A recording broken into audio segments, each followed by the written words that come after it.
Hi everybody, this is Larry Vella from BoLS Souls, and today we are going to go over the Horus Heresy Book 2 Massacre. This is the latest of the Horus Heresy books from Forgeworld, from Games Workshop, and it is gorgeous. It is probably, in my opinion, the Horus Heresy books.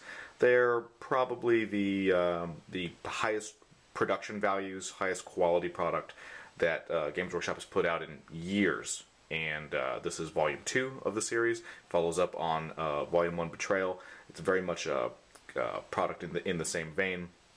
If you're familiar with the first product, this one is just gonna kind of dovetail right into it. And let's dive right in. All right. So first thing, we're going to look at the physical characteristics of the book. This is a very, very large book. It's very heavy. Has silvered edges on it. Very, very thick. Has the little Aquila corners on it. As you can just kind of get a general idea, it's a pretty thick book. It has very high gloss, heavy gauge paper on the entire book. You get the bookmark. You know, it's definitely it's the big fancy production job from Forgeworld. They don't make books that are fancier than this one. Kind of going through it really briefly. So as with Betrayal, we have our whole. You open it right up and you get the Horus Heresy era map of the Imperium, which is a really cool map because not only do you get, you know, it's similar to the ones that you've seen in the Space Marine Codex and everywhere else, except you get all of the important kind of all those home worlds of the various legions. We now finally know exactly where they are. You know, there's Catonia. That's where the Sons of Horus came from, and there is Trigoris. There's where the White Scars came from, and there's Nostromo way out there near the Ghoul Stars. That's where the Night Lords came from. So you get all the big home worlds and kind of the important worlds where big battles took place in the Heresy. They're all there. Really quickly, we'll kind of flip through here, and we'll get really quickly to the table of contents. We'll kind of take you through what we're dealing with here. We get it's broken up into several sections. You get a 20-page history here of the actual Dropsite Massacre. So this continues directly after the events of the first book. Now we're moving to the next planet in the Istvan system, where this is a book about the Dropsite Massacre. So this is where all of the Loyalist legions show up, and they're supposed to crush the traitor legions, and there's a giant, you know, double cross in there, and some of the Loyalist legions are just, you know, utterly, you know, almost entirely destroyed, and you get all of that history. You follow up with that section with what I kind of consider to be the meat of the book, which strangely isn't actually the Dropsite Massacre. It's the reason that lots of people are getting these is that each of these books so far, the pattern has been that each of these books has 4 legions in it, and you get not only the rules for using those legions, but you get just an amazing amount of just gorgeous, gorgeous color plates and full histories of these legions starting during the Unification War. You get to see where these legions came from. How were they founded by the Emperor when they were still on Earth?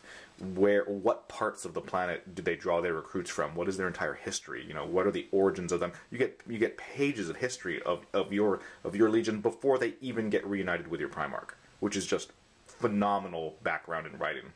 And you get plates to go, color plates and vehicles to go along with all of it. And Book 2 covers the Iron Hands, the Night Lords, the Salamanders, and the Word Bearers. So we get 4 in there. Then we have they always have rules for play groups of players to do campaign games that are in this setting. So you get a little mini campaign for how to fight the Dropsite Massacre. That's kind of in here, and then. Kind of the second kind of big chunk of the book is down here are the actual army lists, and this one is pretty different than the first one. The first one gave us just an immense the kind of default legion army list. So in the first book, in Betrayal, it was here's the master army list. This is what all the Space Marine legions were using. And it's a really just giant army list. It just had dozens and dozens of units in it, as you would expect, and then it had a small number of units in the Primarch that basically customized the generic army list for the 4 legions that were described in Book 1. Book 2 kind of follows that model. What we have in here is we'll show you guys a little later, is there's a pretty small section here that adds a handful of new units, which is neat, to the generic army list. So the generic army list is not repeated here. You still have to have book 1 if you want it, but book 2 expands upon it. So there's about a half dozen units that are new that everybody gets. And then we get, as we saw in the first book, for the 4 legions that are detailed in here, the Iron Hands, the Night Lords, the Salamanders, and the Word Bearers, we get the tweaks that allow you to play them. You get their independent characters, you get their famous people, you get custom units that only they used, and most importantly, as everyone's drooling for, you get their Primarchs. So all of the 4 Primarchs of those legions are in here. Interestingly enough, they also went back, and for the 4 units, the 4 legions that were in the first book, Sons of Horus, World Eaters, Emperor's Children, and Death Guard, they each get a very, very small section. So they both get an extra unit or two. They get a couple characters, basically, which is neat. And then we have this, the continuation of what we saw in the first book, where at the very, very end of the book, just as kind of a little dessert, they gave us kind of a mini army list. It wasn't even really an army list. It just had, in the first book, it was 2 or 3 units that are Mechanicus units. We're seeing the same pattern continue here. So now between the first book and this book, here we get the Legio Cybernetica. So this is robots. This is the how you use robots. These are all Mechanicum units. And kind of between both of these now, it's pretty good. You kind of, now we actually have, there's units in every slot. Between both of these books, there's now a little, proto Adeptus Mechanicus army list in here. There's HQs, there's troops, there's fast attacks, elites, and heavy support. It's all in there, and a named character or 2. So pretty cool. And then at the very, very end of the book, you get just a repeat from the Apocalypse, from the new 6th edition Apocalypse book, of all the basic rules for how you use super heavies and all that kind of stuff. Okay, so that's how the book is organized. Let's dive in and give you guys just a little cool example of what's going on. So the Dropsite Massacre itself, we get a repeat of that. Here it is. We get, as you would expect, you get, 20, you get kind of the generic history of the Imperium, what's going on with the Great Crusade, and then you actually start in on the Dropsite Massacre. So you get the Isstvan system, these great color plates, how it all went down. You get, all the different waves, how the battle went down, as you would assume, just beautiful color plates everywhere, lots and lots of background. You get neat maps of the different zones of the different kind of phases of the battle, who went in first. Some really, really great writing in here. Not only do you get kind of the history of it kind of written dryly as history, but it's interspersed with first-hand accounts of legionaries who are here and there and on both sides of the conflict, and those really kind of pull you into it, and they're just really, really, there's just some really, really impressive writing in there. We start to, continuing from book 1, we're starting to get more detailed color plates here and there on the Mechanicus units, which here's a Mechanicum Thalix, which is a pretty creepy, kind of a sinister living fighting machine here. How to paint your guys up. Each of the legions gets a little color plate section that shows you kind of their elite units. So here's Death Guard as an example. So you get to see what a Death Shroud Terminator looks like, all done up in fancy, Photoshop. A Fellblade, Scorpius Whirlwind, and all the legions get these. And these guys look pretty cool. I mean, there's Sons of Horus. We'll flip over here. Moving to the Iron Hands, you get to see all their stuff. Let me see what we're doing here. And then we start in on these sections, so now we're done with all that. There's some World Eaters and stuff if you wanted to see. And then here's an example. I'm just going to show you one, which is the Iron Hands, but here's an example of one of kind of the history and background sections of a legion. And these are fantastic. So starting on page 64 as an example. So this is all their history. So starting during the Unification War, we find everything out about them. You get pages and pages and pages, stuff about their homeworld, all the clans, more and more. This is all. I mean, that's some pretty small text. I'll have you know. This is a lot of stuff. How the Legion is organized, and then you get, as an example, a color plate section, just gorgeous. Here's a normal guy. Here's a Terminator. Another type of Terminator. They're breacher squads. I'm skipping ahead here a little bit. Just these, gorgeous looking paint schemes. Samples of vehicles. How their chapter reserves worked, and then you get famous battles that they fought. And there you go.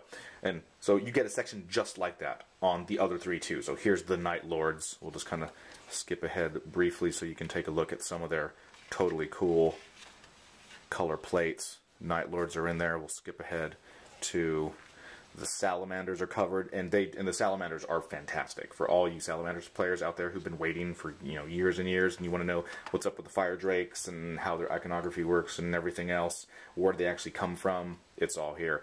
Check this out. This is the Salamanders before they're reunited with Vulcan in their original unification theme, which is pretty cool.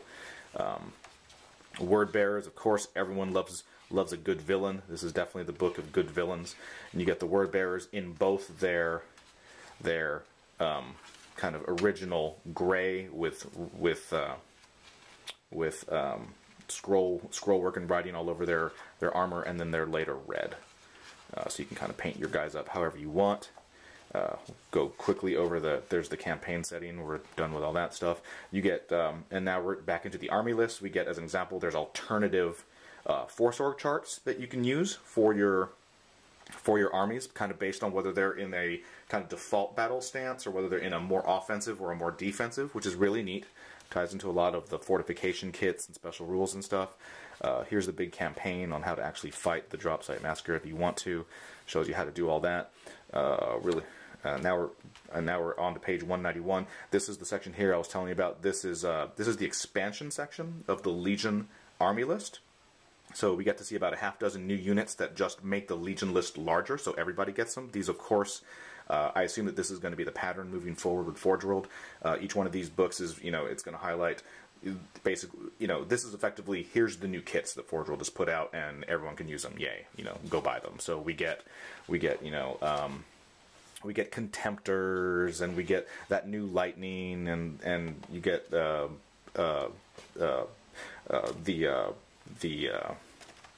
the fancy bar of soap deodorant Landspeeder that everyone kind of remembers as an homage to Rogue Trader. We get all kinds of new stuff. The Scorpius Whirlwind is in there, and then once we're done with that stuff, then we go on to kind of the final section. These are the rules and special characters in this section that are the basically modifications to the default Legion list. So so anyone can just if you want to play Heresy and you have an army for some Legion that hasn't come out yet, you can absolutely do it. You can just get your miniatures together, paint them up how you want to, use the default Legion list, and you're good. And if you want to use any of the 8 that have been covered so far in particular, then these sections will customize that list. So this is where you get your Primarchs, you get your famous named characters, you get your...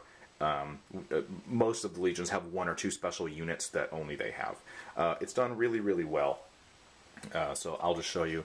It starts off with the 4 legions that were in the first book, so I'll just give you an example of one of them. So as an example, the Sons of Horus, they can take, who are covered in book 1, they now have a Reaver attack squad, which is kind of the origin of Chosen. Kind of, these are just kind of little roving bands of little mini badasses, who can take all kinds of crazy stuff. Like, their special rule, as an example, is the entire squad has precision shot, because they're just that good. You get Malgahurst the Twisted, which for all you guys who are reading the Horus Heresy books, you'll know exactly who he is. So you get those for all the other people. You get some cool stuff. So, like, as an example, we're starting to see some of the people who we've come to love and hate later in normal 40k. We get to see them here in their Heresy version. So you get to see Karn. Here's Karn's rules back when he was a dude, when he's a captain, and you get to see who knew? You guys will love this. You get to see Typhon before he becomes Typhus. Check it out. He had a beard. How cool is that? And then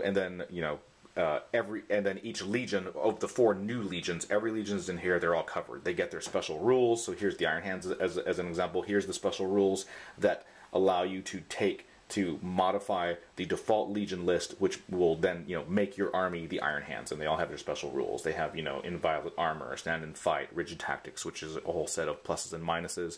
They get special war, they have special warlord traits, and then they get their special units, right? So they have Gorgon Terminator squads, they have Medusan Immortals, and then there's your Primarch, there's Ferris, and then you get another guy, Spearhead Centurion, Castrum Orth, you get an Iron Father, and then we're on to the Night Lords, and that's just an example of one of them. So you get all the other legions The other three are in here. You know, Lorgar's in there, Conrad Curze is in there, Vulcan's in there, and then the book ends at the very, very end with this little mini section I was telling you before about the Legio Cybernetica. So you get how they work. They have their own warlord traits now. Now that it's kind of, now that there's enough units that it's actually an army list. So all you guys who've wanted a Mechanicum army list for years and years, play Horus Heresy because you got one. You get their warlord traits, you get all their special weapons, you get all their units, and then the book ends, let's kind of skip past that, and the book ends with a repeat of the latest Apocalypse rules so that you can play all these things, some gorgeous color plates, how you use templates, nothing special. Hey, all you people, you should go back and buy book 1 if you haven't already. I don't know how many people bought book 2 who don't own book 1, but in theory it's possible. Map ends there. There we go. So there it is, Horus Heresy, Book 2 Massacre. It's available from Forgeworld right now. It's only available in the super duper ultra fancy edition. It is not cheap. I will tell you that right now. This is not a book for, hey, I just started 40k and where should I start? Should I buy a squad of tactical marines and I don't know what this whole game's about? This is not the book for you people. But for all the people who've been playing for a long time, if you love the Heresy, if you just really want all of it you can get, it is worth every penny. So there you guys go. Thanks for watching, and thanks for reading Bell Lost Souls. Talk to you guys later.